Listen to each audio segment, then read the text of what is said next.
Hello students, welcome to CRP academy. CRP একাডেমিতে তোমাদের সকলকে স্বাগত।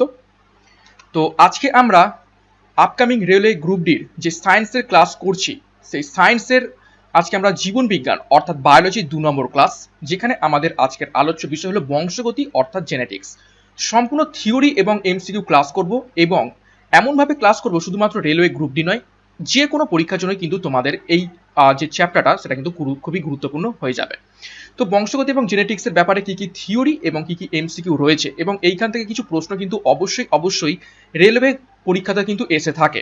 তো সেই রকম ভাবেই আমরা সম্পূর্ণ থিওরি এবং এমসিকিউ পড়ব।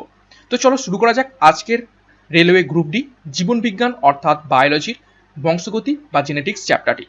কি কি প্রশ্ন তো রয়েছে এবং কি কি থিওরি রয়েছে দেখে নেওয়া যাক। দেখো, বংশগতিবিদ্যা বা জেনেটিক্স আমরা পড়ছি। প্রথমে আমরা বংশগতিবিদ্যা বা জেনেটিক্স পড়ার সময় আমাদের যে কথাটা চলে আসে সেটা হলো ক্রোমোজোম। তো ক্রোমোজোমের ব্যাপারে আমরা পড়ব। তো ক্রোমোজোমের কি সংজ্ঞা রয়েছে সেটা আমরা দেখে নেব। দেখো, কোষ মধ্যস্থ জিন বহনকারী দণ্ডাকৃতি বিশেষ গঠন, যা প্রজাতি বিশেষে নির্দিষ্ট সংখ্যায় উপস্থিত এবং কোষ বিভাজনের মেটাফেজ বা অ্যানাফেজ দশায় স্পষ্টভাবে কোষের মধ্যে দৃশ্যমান হয়, তা ক্রোমোজোম নামে পরিচিত। তো ভিভিআই এই তথ্যটি অর্থাৎ ক্রোমোজোম আমরা কি জানলাম? ক্রোমোজোম হলো জিন বহনকারী, অর্থাৎ ক্রোমোজোম আমাদের শরীরের যে বংশ পরম্পরায় যে চরিত্রগুলো রয়েছে, বৈশিষ্ট্যগুলো রয়েছে, সেই বৈশিষ্ট্যে জিন বহন করে থাকে এই ক্রোমোজোম। ক্রোমোজোমের আকার কেমন? দণ্ডাকৃতি বিশেষ গঠন। দেখো, এই দেখো দণ্ডাকৃতি যেমন রয়েছে, দ্বন্দ্বের মতো ছবিটা দিয়ে রেখেছি, যা প্রজাতি বিশেষে নির্দিষ্ট সংখ্যায় উপস্থিত। অর্থাৎ মানুষের শরীরে ক্রোমোজোমের সংখ্যা যা, একটা গরু কিংবা কুকুরের শরীরে সেই ক্রোমোজোমের সংখ্যা কিন্তু আলাদা হবে। আবার উদ্ভিদ শরীরে তার ক্রোমোজোমের সংখ্যা আলাদা হবে। অর্থাৎ প্রজাতি বিশেষে কিন্তু নির্দিষ্ট সংখ্যায় উপস্থিত। এবং কোষ বিভাজনের সময় এই ক্রোমোজোমকে স্পষ্টভাবে দেখা যায় কোথায়? মেটাফেজ এবং অ্যানাফেজ দশায় কোষের মধ্যে। তো সেই জিনিসটাই হলো এই ক্রোমোজোম। ক্রোমোজোমের চিত্র এখানে দেয়া রয়েছে। নেক্সট আমরা দেখব ক্রোমোজোমের আবিষ্কার, অর্থাৎ এই ক্রোমোজোমকে কারা প্রথম লক্ষ্য করেন, ক্রোমোজোমের ব্যাপারে জানান কারা, তারা একবার দেখে নেব। দেখো, প্রথম ক্রোমোজোম লক্ষ্য করেন বিজ্ঞানী স্ট্র্যাসবার্গার 1875 সালে। 1875 সালে বিজ্ঞানী স্ট্র্যাসবার্গার প্রথম ক্রোমোজোমটাকে কোষের মধ্যে অ্যানাফেজ এবং যে মেটাফেজ আমরা দেখলাম সেই দুটো ফেজে লক্ষ্য করেছিলেন বিজ্ঞানী স্ট্র্যাসবার্গার। তারপর দেখো, প্রথম ক্রোমোজোম আবিষ্কার করেন বিজ্ঞানী ওয়াল্টার ফ্লেমিং। এটা কিন্তু ভিভিআই বহুবার পরীক্ষায় এসেছে এবং ওয়েস্ট বেঙ্গল পুলিশ পরীক্ষার বিগত বছরের প্রশ্ন এটি, যে প্রথম ক্রোমোজোম আবিষ্কার কে করেন? সেটা হলেন বিজ্ঞানী ফ্লেমিং 1882 সালে। 1882 সালে 1882-তে বিজ্ঞানী ওয়াল্টার ফ্লেমিং প্রথম ক্রোমোজোম আবিষ্কার করেন। নেক্সট, প্রথম ক্রোমোজোম শব্দটি প্রবর্তন করেন কোন বিজ্ঞানী? প্রথম ক্রোমোজোম শব্দটি ব্যবহার করেন বিজ্ঞানী ওয়ালডেয়ার। খুবই গুরুত্বপূর্ণ। 1888 সালে বিজ্ঞানী ওয়ালডেয়ার 1888 সালে এই ক্রোমোজোম শব্দটা প্রবর্তন করেন এবং ব্যবহার করেন। আবিষ্কার করেছেন একজন, প্রথম লক্ষ্য করেছেন আর একজন এবং নামকরণ করেছেন আর একজন। তিনটেই গুরুত্বপূর্ণ। তার মধ্যে থেকে যিনি আবিষ্কার করেছেন ক্রোমোজোমকে, বিজ্ঞানী ওয়াল্টার ফ্লেমিং 1882 সালে, সেটি কিন্তু সব থেকে গুরুত্বপূর্ণ এইখানে। নেক্সট দেখব ক্রোমোজোমের সংখ্যা এবং আকার।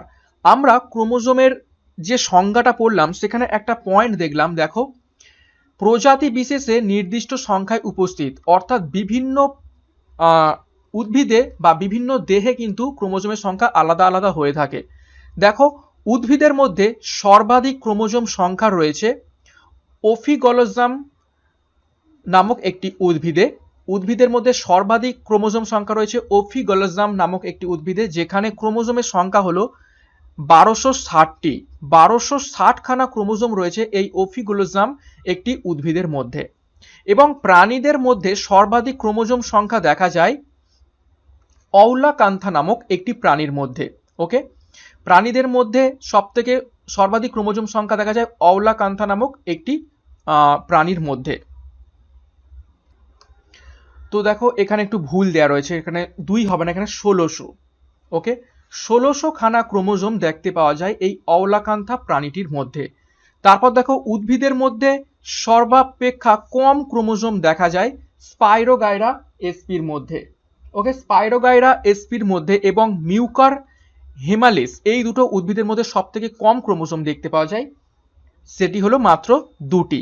এবং প্রাণীদের মধ্যে সর্বাপেক্ষা কম ক্রোমোজোম সংখ্যা দেখতে পাওয়া যায় অ্যাসকারিস প্রাণীর মধ্যে, যেটা হলো সেখানেও 2টি। এবং হ্যাপ্লয়েড ক্রোমোজোম সেট উপস্থিত মোট জিনকে বলা হয় জিনোম। খুবই গুরুত্বপূর্ণ এখান থেকে তথ্য জানলাম, পরীক্ষায় আসতে পারে যে কোন উদ্ভিদের মধ্যে সর্বাধিক ক্রোমোজোম সংখ্যা দেখতে পাওয়া যায়, সেটা হলো ওফিগোলোসাম, যেখানে 1260খানা ক্রোমোজোম আমরা দেখতে পেয়ে থাকি। কোন প্রাণীর মধ্যে সর্বাধিক ক্রোমোজোম সংখ্যা দেখতে পাওয়া যায়, সেটা হচ্ছে অওলাকান্থা, যেখানে 1600টা আমরা ক্রোমোজোম দেখতে পেয়ে থাকি। এবং সর্বাপেক্ষা কম ক্রোমোজোম দেখতে পাওয়া যায় কোথায়, স্পাইরোগাইরা এসপিতে এবং মিউকার হেমালিসে, দুটো করে। এবং প্রাণীদের মধ্যে সব থেকে কম ক্রোমোজোম সংখ্যা কাদের, সেটা হচ্ছে অ্যাসকারিস।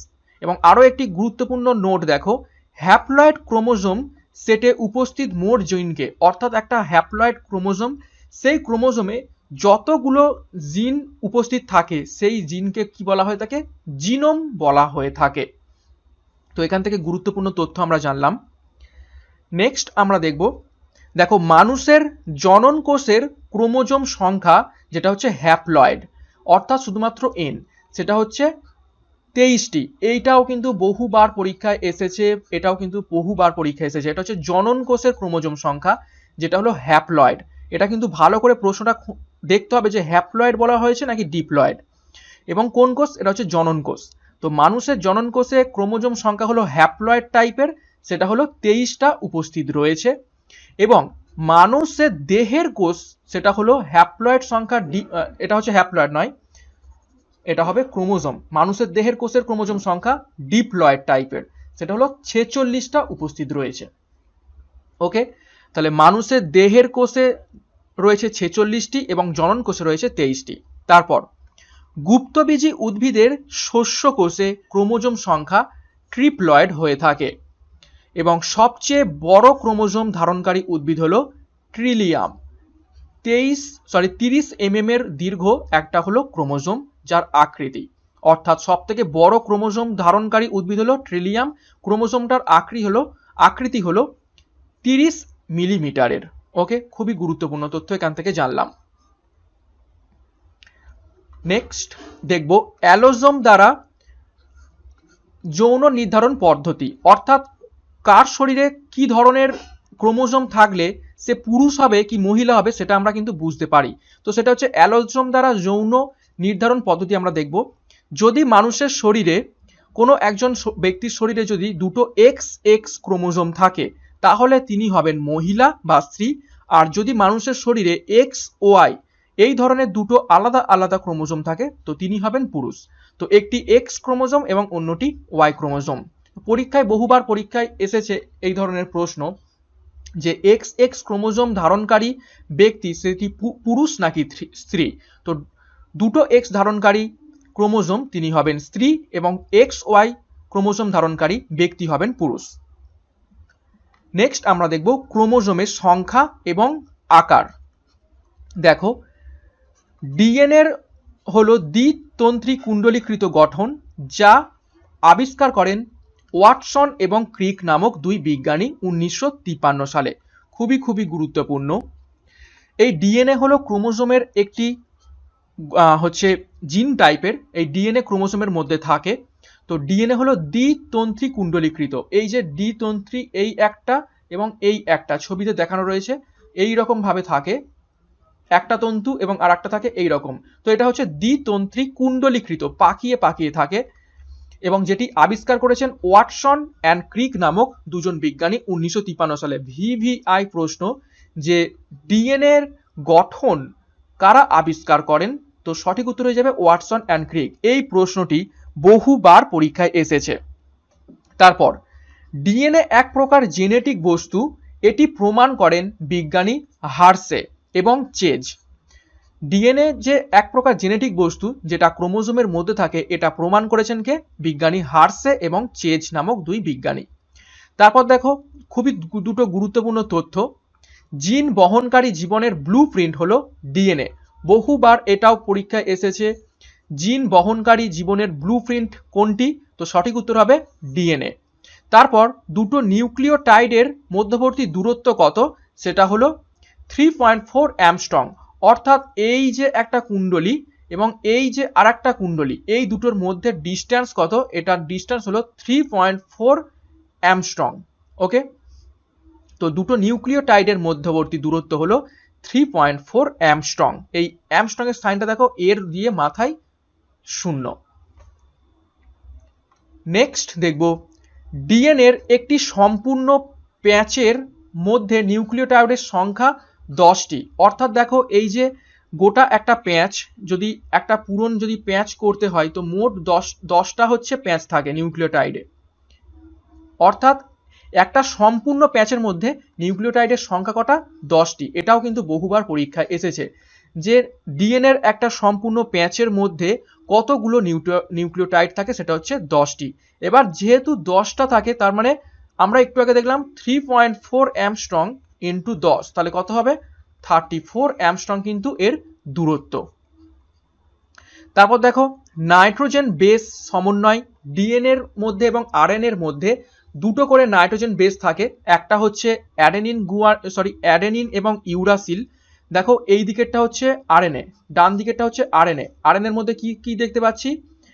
অ্যাডেনিন এবং ইউরাসিল এবং সিজি অর্থাৎ সাইটোসিন এবং গুয়ানিন। খুবই খুবই গুরুত্বপূর্ণ।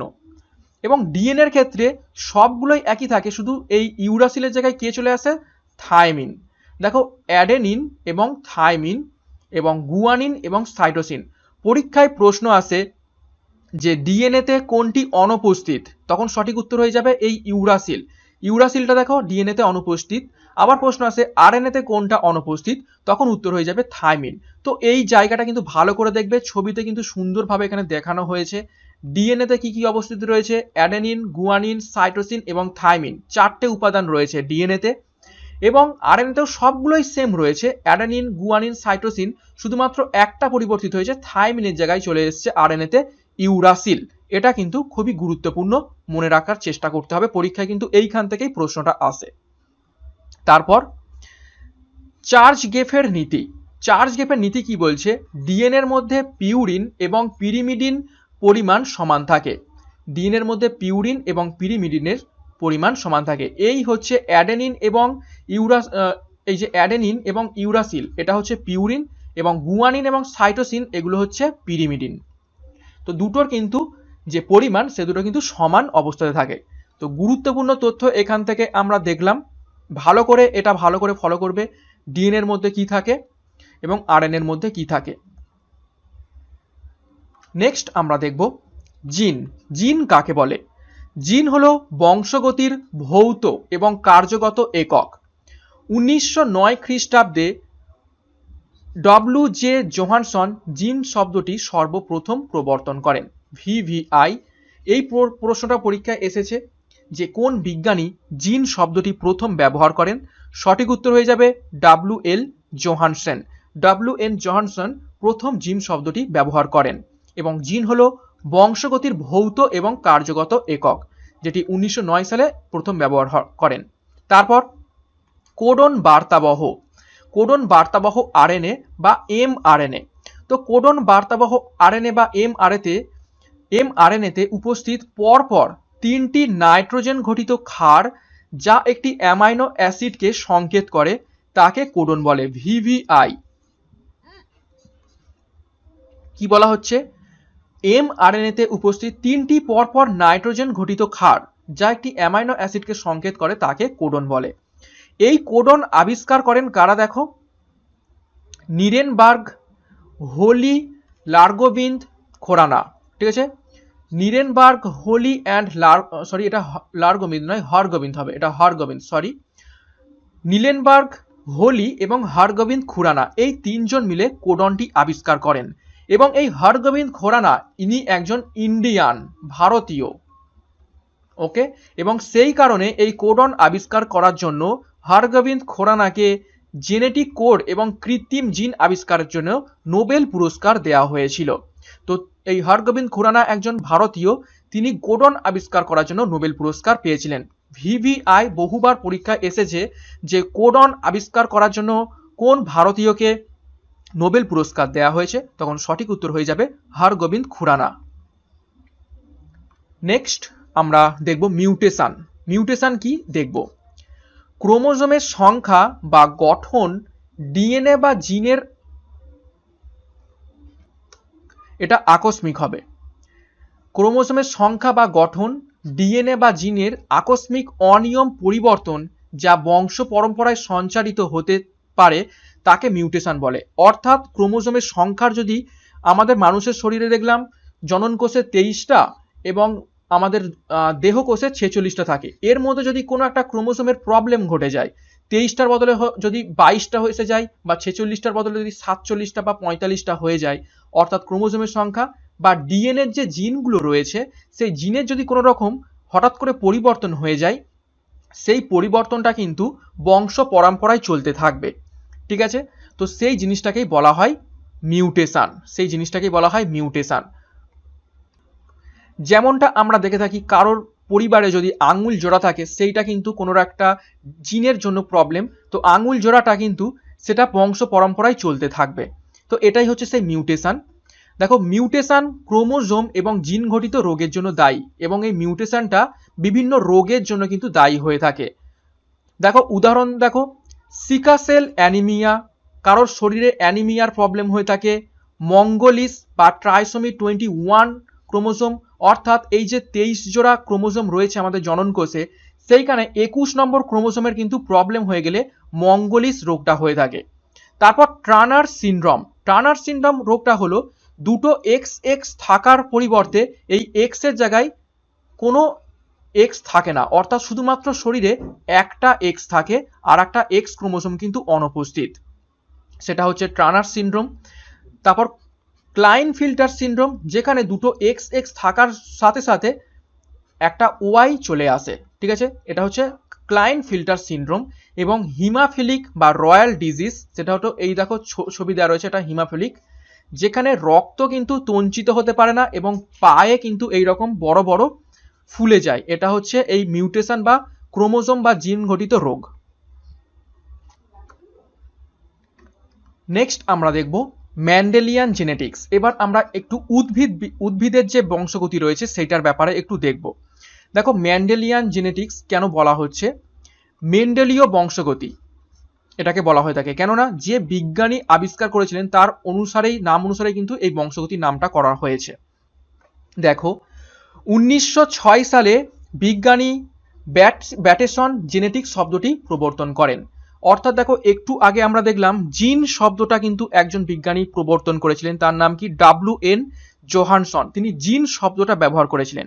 আর জেনেটিক্স শব্দটাকে ব্যবহার করছেন ব্যাটসন। এই প্রশ্নটাও কিন্তু বহুবার পরীক্ষায় এসেছে, কোন বিজ্ঞানী এই জেনেটিক্স শব্দটি প্রবর্তন করেছেন। প্রতিটা লাইন কিন্তু খুবই গুরুত্বপূর্ণ, প্রতিটা লাইন কিন্তু তোমরা ফলো করবে, শুধুমাত্র এমসিকিউ করলে কিন্তু হবে না। তো 1906 সালে বিজ্ঞানী ব্যাটসন জেনেটিক্স শব্দটি প্রবর্তন করেন। তারপর ফাদার অফ জেনেটিক্স বলা হয়ে থাকে গ্রেগার জোহানসন ম্যান্ডেলকে। গ্রেগার জোহানসন ম্যান্ডেলকে বংশগতির জনক বা ফাদার অফ জেনেটিক্স বলা হয়ে থাকে। তারপর মেন্ডেল যে গাছটির উপর পরীক্ষা করেন সেটা হলো পিসিয়াম স্যাটিভাম বা বাংলায় যেটাকে আমরা মটর গাছ হিসাবে জেনে থাকি। তো এই হলেন বিজ্ঞানী গ্রেগার জোহানসন মেন্ডেল এবং এই হলো সেই পিসিয়াম স্যাটিভাম বা মটর গাছ। নেক্সট মেন্ডেলের বংশগতি সংক্রান্ত সূত্র। মেন্ডেলের তিনখানা বংশগতি সংক্রান্ত সূত্র রয়েছে। একটা হচ্ছে প্রকটতার সূত্র, যেটাকে ইংলিশে বলা হয় law of dominance.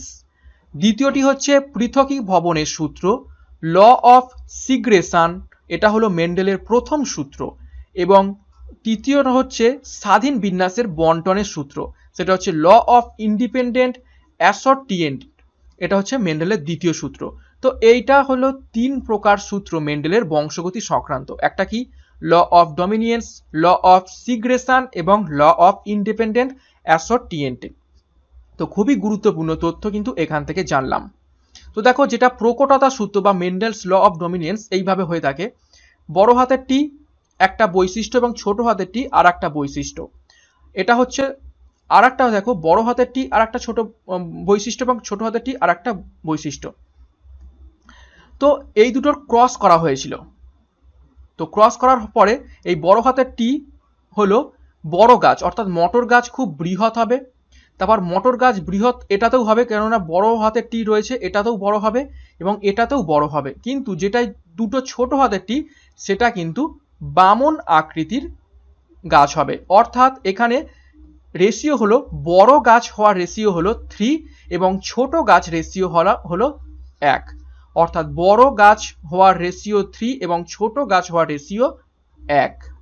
Okay, next আমরা দেখব মেন্ডেলের বিভিন্ন প্রকার সংকরায়ন পদ্ধতি, যেটা আমরা এক্ষুনি দেখলাম 3:1। এই যে ফিনোটাইপ অনুপাত এক্ষুনি দেখব। এক সংকর জনন, এইখান থেকে কিন্তু পরীক্ষায় প্রশ্ন আসবে, বিভিন্ন পরীক্ষায় এসেছে। এক সংকর জননের ক্ষেত্রে ফিনোটাইপ অনুপাত, এগুলো ভালো করে মনে রাখতে হবে। এক সংকর জননের ফিনোটাইপ অনুপাত, এক সংকর জননের জিনোটাইপ অনুপাত। তো এক সংকর জননের ফিনোটাইপ অনুপাত হলো 3:1 এবং জিনোটাইপ অনুপাত হলো 1:2:1। তারপর দ্বিসংকর জনন, দ্বিসংকর জননের ক্ষেত্রে ফিনোটাইপ অনুপাত হলো 9:3:3:1 এবং জিনোটাইপ অনুপাত হলো দ্বিসংকর জননের ক্ষেত্রে 1:2:2:4:1:2:1:2:1। তো এত বড় মনে রাখার একটাই ট্রিক, 12:24 12:12:1। তো 1:2 2:4 1:2 1:2:1। তো 12:24 12:12:1। এইভাবে কিন্তু আমরা এই জিনোটাইপ অনুপাতটা মনে রাখতে পারবো দ্বিসংকর জননের ক্ষেত্রে। এবং এক সংকর জননের ক্ষেত্রে এটা দুটোই সোজা, ফিনোটাইপ অনুপাত এবং জিনোটাইপ অনুপাত। দু ধরনের অনুপাতই কিন্তু আমাদের মনে রাখতে হবে, পরীক্ষায় কিন্তু বহুবার এইখান থেকে প্রশ্ন এসেছে। ওকে, এবার আমরা দেখব ব্যাক ক্রস এবং টেস্ট ক্রস। তো দেখো ব্যাক ক্রসের ফিনোটাইপ অনুপাত 100% এবং জিনোটাইপ অনুপাত হলো 1:1 এবং টেস্ট ক্রসের এক সংকর জনন অনুপাত হলো 1:1 এবং দ্বিসংকর জনন অনুপাত হলো 1:1:1:1, অর্থাৎ 4টে 1। তো ব্যাক ক্রস টেস্ট ক্রস এগুলো কিন্তু খুবই সোজা, জাস্ট এগুলো মনে রাখতে হবে পরীক্ষার জন্য। তো ভালো করে আরো একবার দেখে নাও, এক সংকর জননের ফিনোটাইপ অনুপাত 3:1, জিনোটাইপ অনুপাত 1:2:1। দ্বিসংকর জননের ফিনোটাইপ অনুপাত হয়ে যাচ্ছে আবার, যেহেতু এটা দ্বিসংকর তো বেড়ে যাবে 9:3:3:1 এবং জিনোটাইপ অনুপাত দেখো 1:2:2:4:1:2:1:2:1। মনে রাখার জন্য 12:24 12:12:1। ওকে, এবং ব্যাক ক্রস 100% ফিনোটাইপে, জিনোটাইপে 1:1, টেস্ট ক্রসে এক সংকর জননের ক্ষেত্রে 1:1 এবং দ্বিসংকর জননের ক্ষেত্রে 1:1:1:1। ওকে, তো এই ছিল গোটা আমাদের জীবন বিজ্ঞান 2 নম্বর ক্লাস বংশগতি বা জেনেটিক্সের গোটা থিওরি ক্লাস। এবার আমরা কিছু প্রশ্ন উত্তর করে ফেলবো এই বংশগতি বা জেনেটিক্স চ্যাপ্টারের ওপর থেকে। দেখো প্রথম প্রশ্ন, একটি বংশধর তার পিতামাতার অনুরূপ প্রবণতা হিসাবে পরিচিতি হয় কিসের জন্য? অর্থাৎ একটা বংশধর তার পিতামাতার অনুরূপ প্রবণতা বা বৈশিষ্ট্য পায় নিচের কিসের জন্য? তো সঠিক উত্তর হবে অপশন বি, বংশগতি বা জেনেটিক্সের জন্য। প্রশ্ন নাম্বার 2, কে জেনেটিক্সের জনক নামে পরিচিত? নিচের কোন বিজ্ঞানী ফাদার অফ জেনেটিক্স বা বংশগতির জনক হিসাবে পরিচিত? একটু আগেই দেখলাম গ্রেগার জোহানসন মেন্ডেল, তো সঠিক উত্তর হয়ে যাবে মেন্ডেল। প্রশ্ন নাম্বার 3, একটি জিনের বিকল্প রূপ হলো নিচের কোনটি? তো জিনের বিকল্প বা কপি হলো অ্যালিল। অ্যালিল হলো জিনের কপি রূপ বা বিকল্প রূপ। প্রশ্ন নাম্বার 4, একটি মনোহাইব্রিড ক্রসের জিনোটাইপ অনুপাত। এখানে মনোহাইব্রিড মিন্স হচ্ছে এক সংকর জনন। এক সংকর জননের জিনোটাইপ অনুপাত এক্ষুনি আমরা দেখলাম 1:2:1। প্রশ্ন নাম্বার 5, পিতামাতার যে কোনো একটিকে F1 অতিক্রম করা হিসাবে নিচের কোনটি পরিচিত? তো পিতামাতার যে কোনো একটিকে F1 অতিক্রম করা হিসাবে পরিচিত ব্যাক ক্রস, অর্থাৎ ছেলের সাথে পিতা বা মাতার ক্রসিংটাকে বলা হয় ব্যাক ক্রস। প্রশ্ন নাম্বার 6, বিচ্ছিন্নতার আইন সম্পর্কে নিম্নলিখিত বিবৃতিগুলোর মধ্যে কোনটি সত্য? তো বিচ্ছিন্নতার আইন সম্পর্কে নিচের সবগুলোই বিবৃতি সত্য। কি কি বিবৃতি রয়েছে দেখো, পৃথকীকরণের আইন, জিনের বিশুদ্ধতার আইন। অপশন বি, গ্যামেটোজেনেসিসের সময় অ্যালিলগুলি একে অপরের সাথে আলাদা হয়ে যায় এবং মায়োসিসের সময় ক্রোমোজোমের পৃথকীকরণের কারণে বিচ্ছেদ ঘটে। তো এই কটা সবগুলোই কিন্তু বিচ্ছিন্নতার আইন। প্রশ্ন নাম্বার 7, একজন ব্যক্তির হোমোজাইগোটিস এবং হেটারোজাইগোটিস নিচের কোনটির দ্বারা নির্ধারণ করা যেতে পারে? একটা ব্যক্তির হোমোজাইগোসিটি এবং হেটারোজাইগোসিটি এই দুটো নিচের কোন টেস্টের মাধ্যমে নির্ধারণ করা যেতে পারে? সঠিক উত্তর হয়ে যাবে অপশন সি, টেস্ট ক্রসের মাধ্যমে নির্ধারণ করা যেতে পারে। প্রশ্ন নাম্বার 8, মেন্ডেলের আইনের ব্যতিক্রম আইন নিচের কোনটা? তো মেন্ডেলের আইনের ব্যতিক্রম আইন হলো লিঙ্কেজ বা যোগসূত্র আইন। প্রশ্ন নাম্বার 9, মেন্ডেলের পরীক্ষায় মটর গাছ ব্যবহার কেন করা হয়েছিল? পৃথিবীতে এত গাছ থাকতে মটর গাছের ব্যবহার কেন বিজ্ঞানী মেন্ডেল করলেন? তার কারণ ছিল তাদের বিপরীত চরিত্র ছিল। মেন্ডেল গাছের চরিত্রগুলো খুবই স্পষ্ট এবং সবগুলো কিন্তু বিপরীত চরিত্র বিশিষ্ট ছিল এই মটর গাছ। তো প্রশ্ন নাম্বার 10 এবার দেখব, জিনগত উপাদানের ক্ষুদ্রতম একক যা মিউটেশনের উপর ফেনোটাইপ প্রভাব সৃষ্টি করে সেটি হলো নিচের কোনটি? তো জিনগত উপাদানের ক্ষুদ্রতম একক হলো মুটন। তো সেটাই মিউটেশনের জন্য ফিনোটাইপ প্রভাব সৃষ্টি করে থাকে। নেক্সট প্রশ্ন নাম্বার 11, মেন্ডেলের অনুসন্ধানগুলি পুনরায় আবিষ্কার করা হয়েছিল কার দ্বারা? তো মেন্ডেলের যে অনুসন্ধানগুলো করেছিল বা যে পরীক্ষাগুলো করেছিল নিচের সবগুলো বিজ্ঞানী অর্থাৎ কোরেন্স, ডি ভ্রিস এবং সেচার মার্ক এই তিনজন বিজ্ঞানী কিন্তু পুনরায় আবিষ্কার আবার করেছিলেন। প্রশ্ন নাম্বার 12, অ্যালিলস হলো, একটু আগে এই প্রশ্নটা উল্টোভাবে করেছিলাম যে জিনের বিকল্প রূপ কোনটা, সেটা করেছিলাম অ্যালিল। এখানে করব অ্যালিল হলো জিনের বিকল্প রূপ, জাস্ট প্রশ্নটা উল্টে দিয়েছে। নেক্সট প্রশ্ন নাম্বার 13, যখন একটি জিনের কার্যকলাপ একটি অ্যালিলিক জিনের কার্যকলাপ দ্বারা দমন করা হয় তখন এটি কি হিসাবে পরিচিত? যখন একটা জিন কাজ করছে সেই জিনের কাজটাকে চেপে দিচ্ছে কি একটা অ্যালিলিক জিনের কার্যকলাপ, তখন সেটাকে কি বলা হয়? সেটাকে বলা হয় এফিস্টাসিস। এফিস্টাসিস বলা হয় যখন একটা অ্যালিলিক জিন একটা জিনের কার্যকলাপকে দমন করে দিচ্ছে। নেক্সট প্রশ্ন নাম্বার 14, সিস্টিক ফাইব্রোসিস হয় নিচের কোন ডিসঅর্ডারের ফলে? সিস্টিক ফাইব্রোসিস হয় নিচের কোন ডিসঅর্ডারের ফলে? সঠিক উত্তর হবে option C, autosomal recessive disorder. VVI প্রশ্ন, অনেকবার প্রশ্নটা এসেছে পরীক্ষায়। নেক্সট প্রশ্ন নাম্বার 15, F2 প্রজন্মের মধ্যে 9:7 অনুপাত প্রতিনিধিত্ব করে কোনটিতে? তো F2 প্রজন্মের মধ্যে 9:7 অনুপাত প্রতিনিধিত্ব করে এফিস্টাসিস এর মধ্যে। প্রশ্ন নাম্বার 16, অল্প সংখ্যক প্রাণঘাতী মিউটেশনের কারণে জনসংখ্যায় সর্বদা উপস্থিত থাকে নিচের কোনটি? অল্প সংখ্যক প্রাণঘাতী মিউটেশনের কারণে জনসংখ্যায় সর্বদা উপস্থিত থাকে মিউটেশন সিলেকশন ব্যালেন্স। প্রশ্ন নাম্বার 17, যদি জিনোটাইপ এ বড় হাতের এ ছোট হাতের এ এবং বড় হাতের বি ছোট হাতের বি সহ একটি উদ্ভিদ স্বনিষিক্ত হয় তাহলে বড় হাতের এ এবং বড় হাতের বি জিনোটাইপ পাওয়ার সম্ভাবনা থাকবে কত? 1/16। এটা শুধু মনে রাখবে, এই প্রশ্নটাই কিন্তু একদম হুবহু পরীক্ষায় আসে, তো চোখ বুঝিয়ে 1/16 কিন্তু উত্তর করে দেবে। প্রশ্ন নাম্বার 18, অ্যালিল IAIBI সহ মানুষের রক্তের গ্রুপ ABO তে কতগুলি ফিনোটাইপ হতে পারে?